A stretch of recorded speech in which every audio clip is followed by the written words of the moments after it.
Hey everyone, it's Ryan Liberty, and in this video I'm going to talk about how to respect someone's boundaries.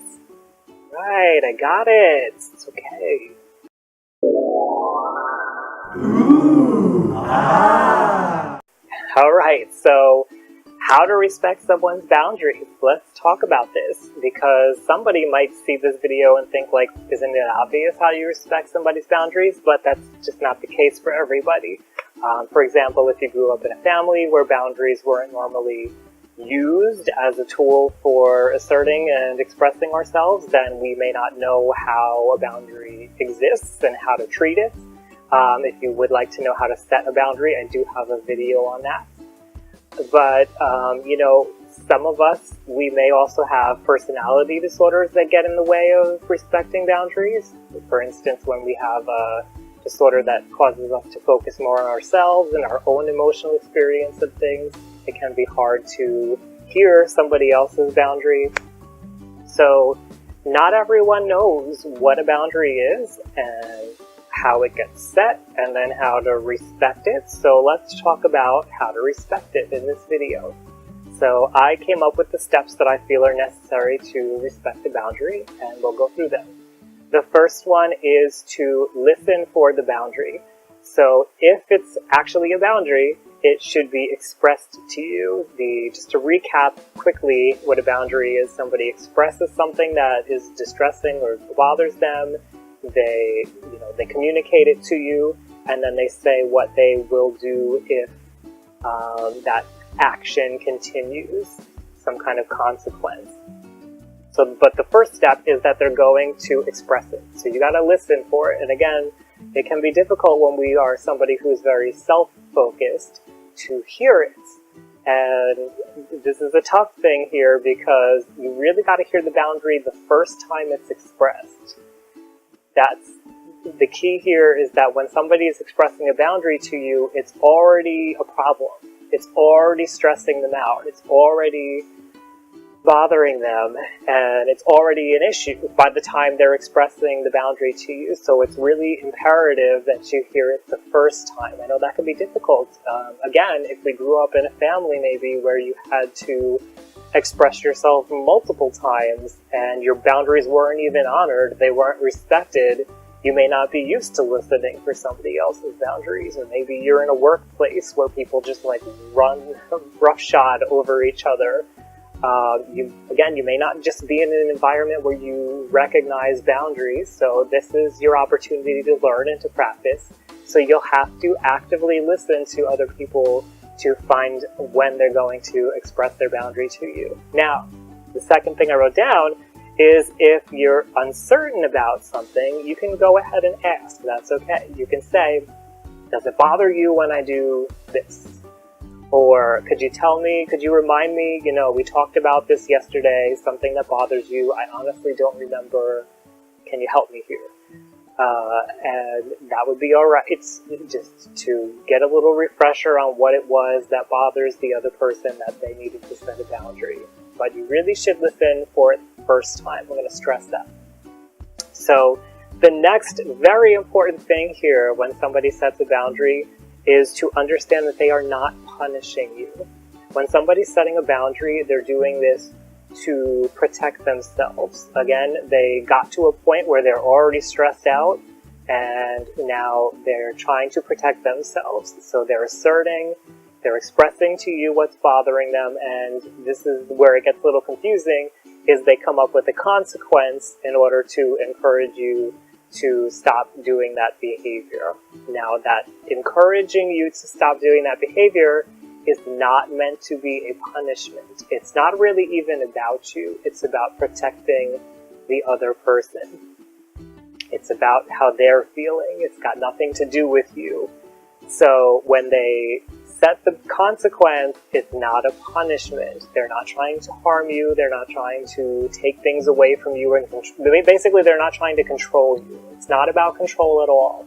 It's about them having control over their own personhood and their own self-respect and acknowledging their own emotional experience. So they are deciding what they want to allow in their life and what is not acceptable in their life. And it's Again, it's got nothing to do with you. They are not punishing you. I know it may seem that way, and I know you may have been in an environment where people do things to punish people, and they maybe blur the line between what is a boundary and what's a punishment, but a true boundary is never meant to punish you. It's meant to improve communication and improve relationships between people. So the next thing I have written down is do not attempt to modify their boundary. They chose to express it the way that they chose to express it because that was what felt right for them. And I know sometimes we're like, well, that's not really fair, so I'm gonna push them a little bit. And what that's known as is manipulativeness, and what you're doing is you're overvaluing your experience of what's going on, and you're devaluing or minimizing their experience of what's going on when you do that.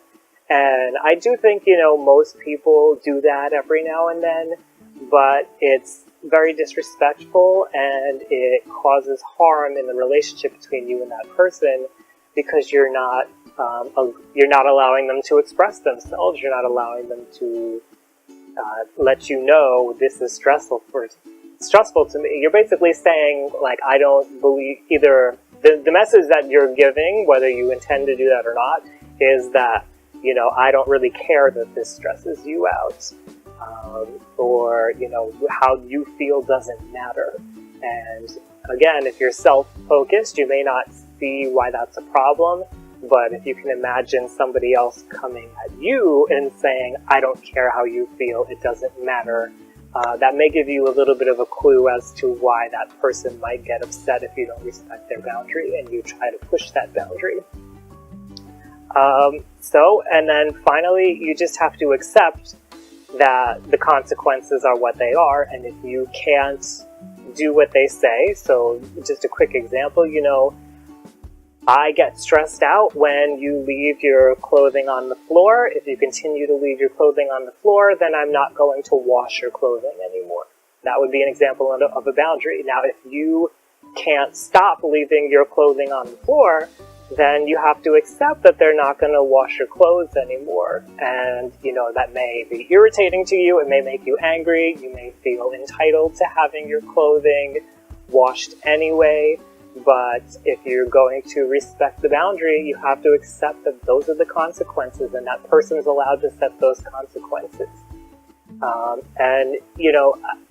If any of this sounds irritating to you, and I'm really kind of trying to speak to specific people here, because again, if you haven't experienced boundaries in your life, a lot of this can be very confusing and very frustrating. What I want to recommend to you is to try setting boundaries yourself. Just try it on. Start to get used to it. Start to practice setting boundaries for yourself. If it's hard for you to respect other people's boundaries, then at least try to do it for you. Do your own boundaries. See what it feels like to say to somebody, it bothers me when you do this. If you continue to do this, then I'm going to do this.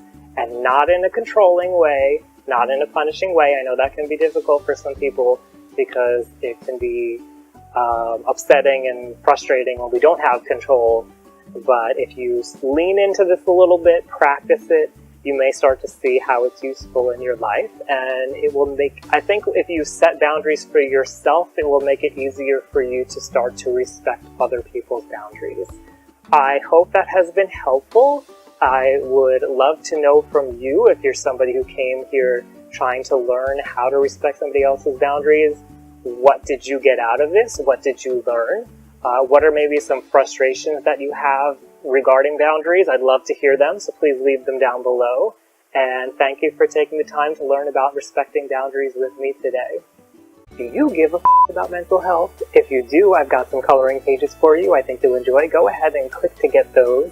If you like this video, I have many more on YouTube, so I'd love it if you'd subscribe. And if you have any comments or questions, go ahead and leave those below for our community and share with a friend. As always, I'd like to remind you that your life matters. Nobody can question your worth. However it is that you're feeling, whatever it is that you're going through, it's okay, and you are loved. Thanks again for watching.